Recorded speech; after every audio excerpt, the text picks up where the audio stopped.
Hi, everyone. Judge Andrew Napolitano here for Judging Freedom. Today is Tuesday, May 27th, 2025. Ray McGovern will be here with us in just a moment, but first this. While the markets are giving us whiplash, have you seen the price of gold? It's soaring. In the past 12 months, gold has risen to more than $3,000 an ounce. I'm so glad I bought my gold. It's not too late for you to buy yours. The same experts that predicted gold at $3,200 an ounce now predict gold at $4,500 or more in the next year. What's driving the price higher? Paper currencies. All around the world, they are falling in value. Big money is in panic as falling currencies shrink the value of their paper wealth. That's why big banks and billionaires are buying gold in record amounts. As long as paper money keeps falling, they'll keep buying, and gold will keep rising. So do what I did. Call my friends at Lear Capital. You'll have a great conversation, and they'll send you very helpful information. Learn how you can store gold in your IRA tax and penalty free, or have it sent directly to your doorstep. There's zero pressure to buy, and you have a 100% risk-free purchase guarantee. It's time to see if gold is right for you. Call 800-511-4620, 800-511-4620, or go to LearJudgeNap.com and tell them your friend the judge sent you. Ray McGovern, thank you very much for joining us. Thanks for accommodating my schedule. Before we get into the coming bellicosity, you attended a fascinating two-day conference over the weekend at the Robert Treat Hotel in Newark, New Jersey. I wouldn't normally mention the name of the hotel. It happens to be the same hotel, the same room in which I took the New Jersey bar exam, passed the New Jersey bar exam many, many moons ago. You were there. Scott Ritter was there. The great Jack Matlock was there by remote. What was the conference about, and what's your feel for the attitude of young people about war and peace? Well, the Schiller Institute people are trying to reach out to younger people and inspire them to do something about the indignities that are happening in our own country and abroad.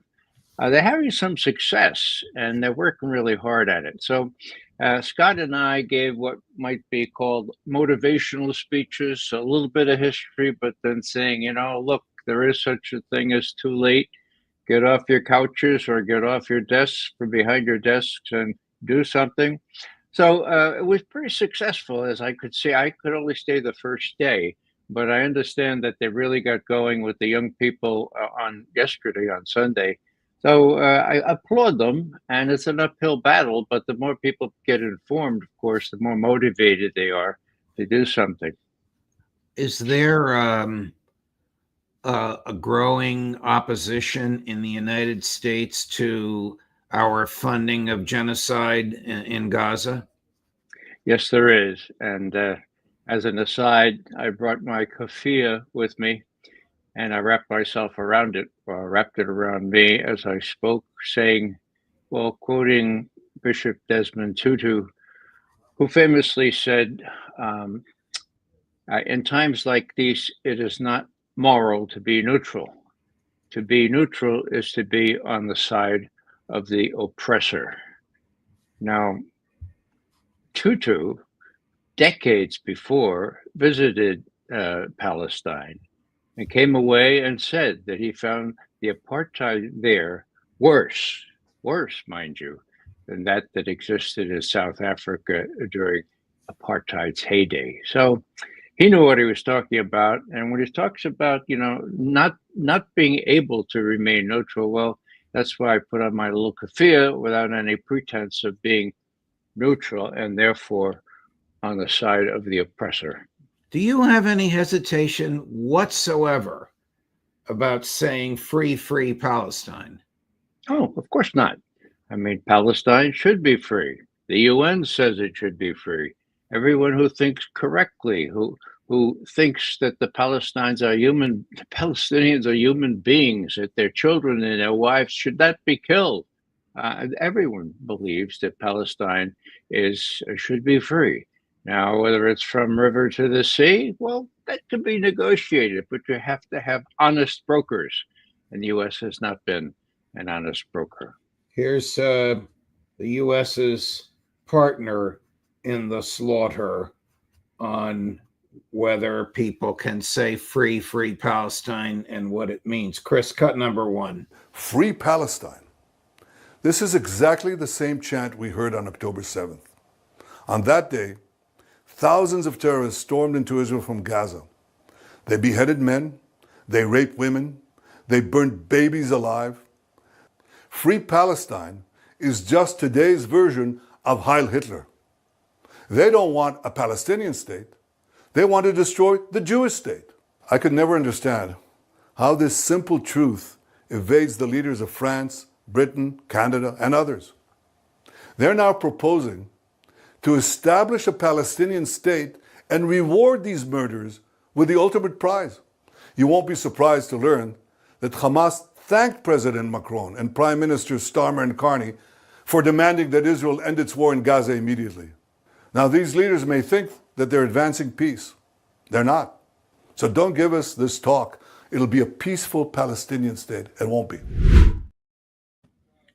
It's hard for me to believe. You said that 2 days ago. It's hard for me to believe he's still peddling the absolute, utterly disproven nonsense about what happened on October 7th, burning babies, raping women, and beheading men. But how, if you're Steve Witkoff, how do you negotiate with somebody like that?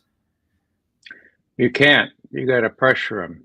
You got to say, look, no more arms, no more support in international fora. We're out of here. We Americans don't abide genocide. Okay, that's all you have to do. And Trump won't do it. And so we're trying to mobilize people to force him to do it, to force some sense of conscience into the congressmen and senators who are looking the other way while these people are being, well, ethnically cleansed. Caitlin Johnstone in Australia, or writes from Australia, has an incredible piece just yesterday. I called attention to it in my tweet and on my website. It talks about it's not Hamas. It's not Hamas. This was planned way ahead. And, you know, beheading babies and raping women, well, they got Biden to repeat that trash. We know a little bit more about what happened on October 11th and ensuing months.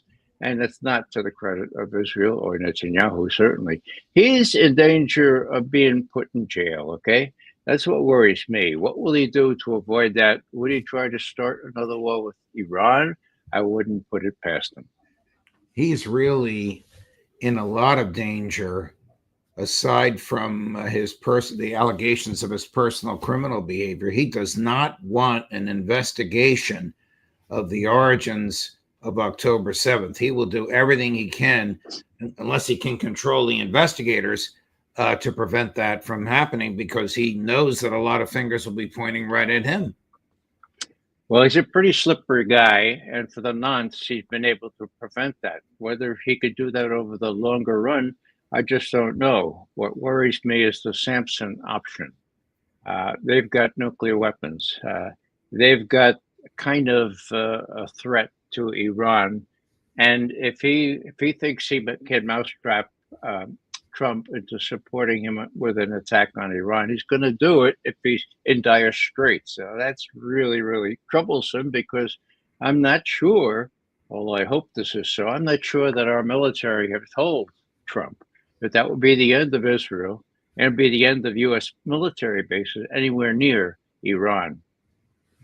Of which we know there are many. Let me switch gears to an announcement that was made over the weekend, which troubled Larry Johnson and you and me, and that was by Director of National Intelligence Tulsi Gabbard, who wants to, it's hard for me to say this, Ray, she wants to streamline warrantless surveillance so that all of the, we don't know, it's 16, 17, or 18 federal surveillance entities, aka domestic spies, can go to one place for all the surveillance they need. Did we misread her? I mean, this is something right out of Lindsey Graham or Tom Cotton or Mike Pompeo's book.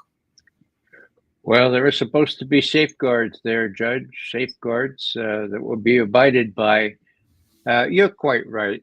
This is the worst of the worst.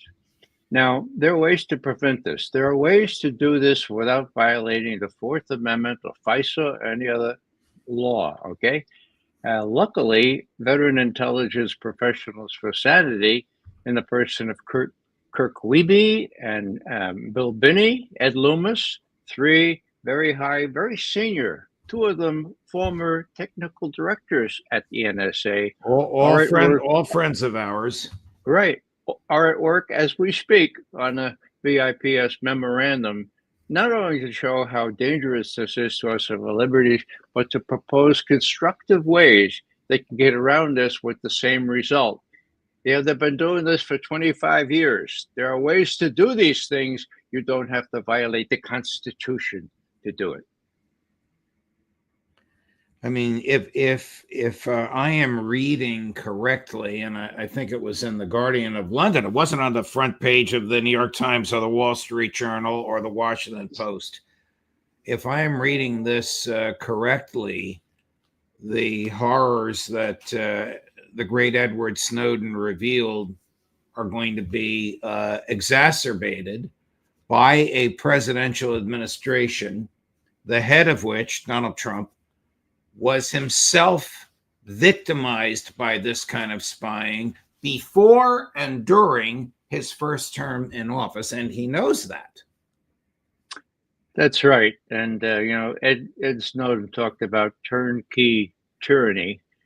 I had dinner with Ed when I was in Moscow a couple of weeks ago. And I said, Ed, how you think it's 3/4 turned now? He said, well, yeah, it's going to be 3/4. In other words, he called it exactly. And what happened to him?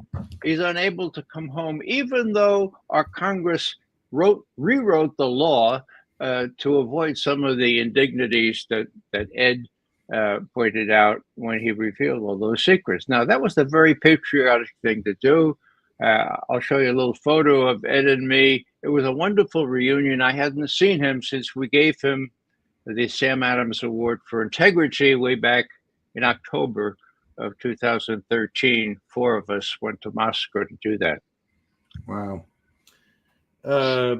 While we're talking about Moscow, what is it about the Russians, the Russian mentality, the Russian history, the Russian determination, that Donald Trump and the folks around him, whether they're neocons or American firsters, don't seem to understand? It's almost as if they, in deference to their boss, treat the special military operation as if it were a real estate deal rather than an existential protection of the sovereignty of Russia. Well, Judge, I'm just reaching here for something that our friend Keith Kellogg said over the weekend. Okay, you ready for this? Probably not, but let's hear it. He says, now, Sun Tzu is a well-regarded Chinese strategist, 500 BC. He knows his history. And then he says, it is the, quote, acme of professionalism, end quote, to use Ukraine to fight Russia because, quote, that takes a strategic adversary off the table without, quote, using any U.S. troops, end quote. My God. I mean, of course, that was the name of the game, okay? But it's not working, okay? U.S. troops not going to go in there. The Russians are in there. So the curve is so much in favor of the Russians that people like Kellogg, I think Trump uses them sort of as a foil. If some of the neocons says they're going soft on Putin, no, look, my special representative Keith Kellogg, he's been really tough. It's really crazy. I have a view that that it's not a matter of understanding or misunderstanding the Russians. I think there's a real split in the government, in the administration. Trump Vance, Witkoff, and now Rubio sort of trimming his sails to be with the main team against Kellogg and all the other neocons who really can't get out of this ideological framework that the Russians are bad, bad, bad, very bad, okay? And so they can spout out what they want. It all depends on whether Trump has the strength, has the political capital to prevail. Now, on the 8th, 9th of May, the Europeans, the coalition of the brain dead is what I call it, they said, okay, with Rubio and Kellogg sort of supporting them, they said, all right, 30-day unconditional ceasefire or else, and we'll give you till Monday to do it. And so what happens? Putin gets up on Sunday morning at 2:00 in the morning. I was in the air coming home from the celebration. So this press was still there. He says, media, you're still here? Come in, I got a treat for you. He said, we're going to appeal for immediate negotiations with Ukrainians. We're going to send a delegation to Istanbul on Thursday. How's that for you? Put that in your pipe and smoke it. Next day, Trump says, really good idea, okay? And they go and they talk, and there are, for the first time since Istanbul in 2022, real talks. Now, where does that stand? Well, they're supposed to each side prepare a memorandum. We know that the Russians are preparing theirs. We could write it right now because we know what it looks like. Will the Ukrainians let themselves be put on the back foot here and let Putin prevail and let Trump say, all right, I gave these guys a chance. I put the two of them together. They're incorrigible. I'm out of here. I think that's a likely possibility, but I also have some hope that there's enough residual influence that the Americans, not the British, but the Americans have on Zelensky and the people in Kiev, and that they will be more sensible rather than be run over by the coming onslaught. And I agree with most of the people that say that the Russians are positioned to do that onslaught in the coming months, and that would be the end of present-day Ukraine. I mean, if Trump does walk away, I mean, do we stop? Did he walk away just from peace negotiations, or do we stop funding, and do we stop intelligence? Well, Judge, there's no more arms that Trump has approved, in my understanding. The ones that are still filtering through are authorized by Biden. I think the arms are not going to be continuing under Trump. I think that the intelligence sharing, especially given what happened to Putin's helicopter as he was traveling in Kursk just about 5-6 days ago, I think that there's a real possibility there that was kind of a final straw. Let me give you some speculation. The helicopter was attacked. We know that, okay? Why are the Russians playing it so softly? My guess is that this was an act of terrorism. We have relationships with the Russian security services on terrorism. My notion is that the Russians have collected all the hard evidence, and there's got to be a lot of hard evidence of this thing, presented it to our CIA representative there that deals with Russian security services, and says, look, this is how bad these guys are, okay? This is how bad they are. They're trying to assassinate me. Now, that's days ago. Trump pretended not to know anything about it. Yesterday, when he was asked about it, I don't buy that. I think he knows about it. So what's going to happen? There's a really good opportunity here for the two, Russia and the U.S., to say, look, this is beyond the pale. This is terrorism. This was the Ukrainians, and draw the appropriate implications. Ukraine, you deal now, or we're out of here, and no more support, no more intelligence support, because there's a chance that the Russians believe that they could not have attacked Putin's helicopter without very sophisticated warning, and that may have come from Western satellite and other collection devices. That would explain what Trump said on Sunday in Bedminster, New Jersey, where the airport is when he flies to his home in New Jersey. Actually, it's in Morristown, New Jersey. He lives in Bedminster. Chris, cut number 3. Yeah, I'll give you an update. I'm not happy with what Putin's doing. He's killing a lot of people, and I don't know what the hell happened to Putin. I've known him a long time, always gotten along with him, but he's sending rockets into cities and killing people, and I don't like it at all, okay? We're in the middle of talking, and he's shooting rockets into Kiev and other cities. I don't like it at all. President, what do you want to do about that? I'm surprised. I'm very surprised. We'll see what we're going to do. What am I going to tell you? You're the fake news, aren't you? You're totally fake. All right, any other questions? I don't like what Putin is doing, not even a little bit. He's killing people. And something happened to this guy, and I don't like it. That's all I have to say. Can I follow up on that? A Russian commander reportedly said that Putin was almost caught in the middle of a drone attack from Ukraine. So do you have any... I haven't heard that, but maybe that would be a reason. I don't know, but I have not heard that. Isn't it inconceivable that he hadn't heard that?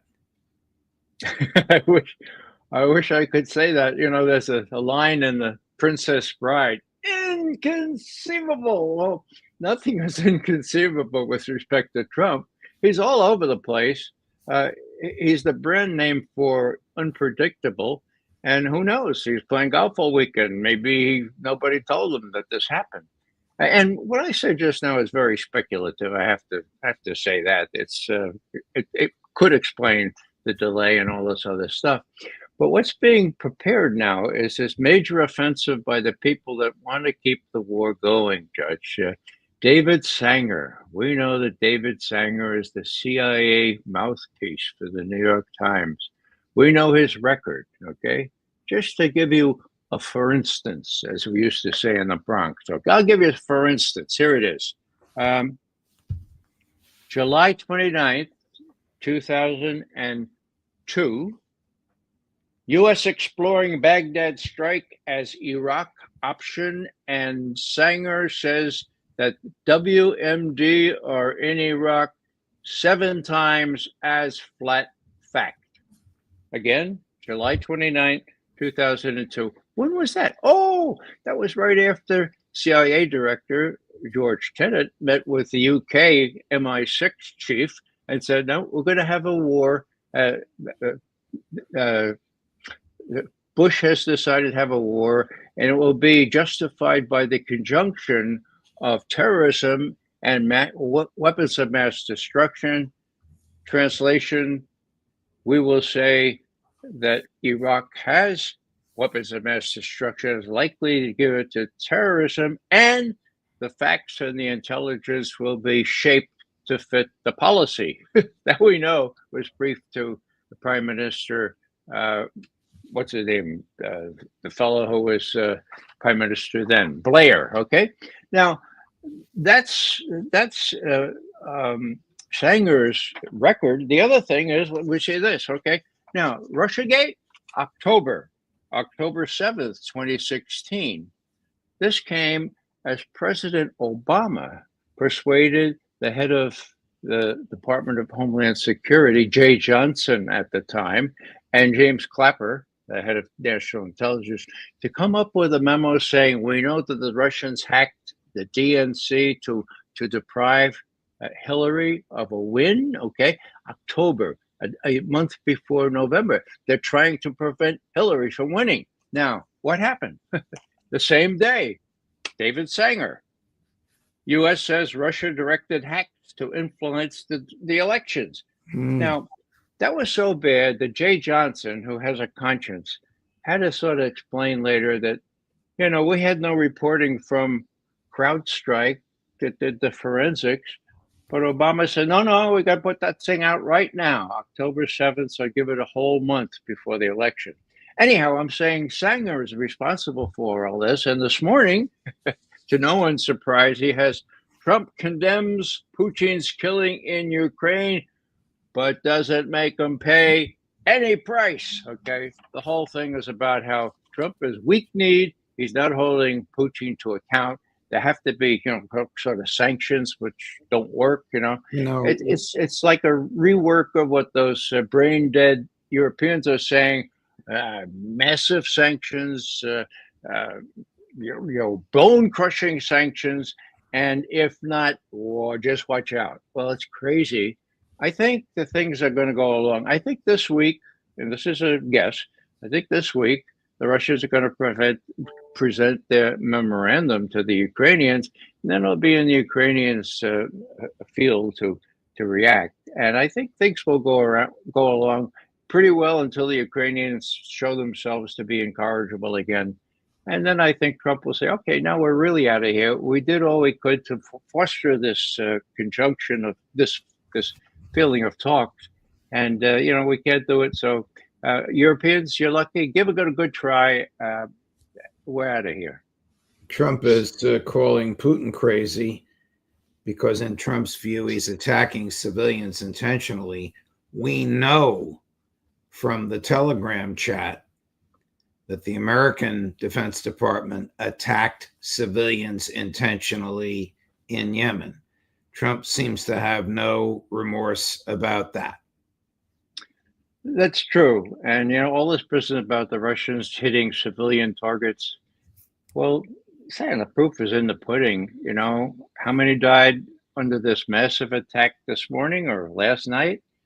I think 12, 13. Now, that's a lot of people. That's people that all have families and everything, but it's not anywhere near the scale what's going on in Gaza or what's going on elsewhere. So you got to have a little sense of perspective here. What the Russians, the speed up or the enhancement of the Russian drone and other rocket or missile strikes could be related to this attempt to down President Putin's helicopter. It came sequentially right after that. So that may be one reason. The Russians angry? Well, it doesn't matter. Putin is a cool customer. Now Putin is going to say, all right, look, we know that Trump is unpredictable. We know he has to play to his audience. If he's going to say I'm crazy, well, tomorrow he'll say, let's deal. So Putin's playing the longer game. I have considerable confidence that this is going to turn out all right. If the Ukrainians show themselves to be really, really unable to deal, then, Putin is placed to go ahead and go further than he really would want. Medvedev said over the weekend, we might take almost all of Ukraine. Well, that's bluster. Putin doesn't want to take all of Ukraine. My God, that would be a Vietnam for him, okay? What they want is a deal. So Putin has incentive to deal. So does Trump. Something can be worked out if Trump can fend off the David Sangers of this world and Kellogg and all those other neocons. Ray, thank you very much. Thanks for your insight in all of this. I wish that I had been with you at the conference with Ritter over the weekend, but you guys did a terrific job. We'll see you again Friday with Larry Johnson. All the best. Thanks, Judge. Of course. And the aforementioned Larry Johnson will be here at 11:30 this morning and at 1:30 this afternoon, Scott Ritter, Judge Napolitano for Judging Freedom.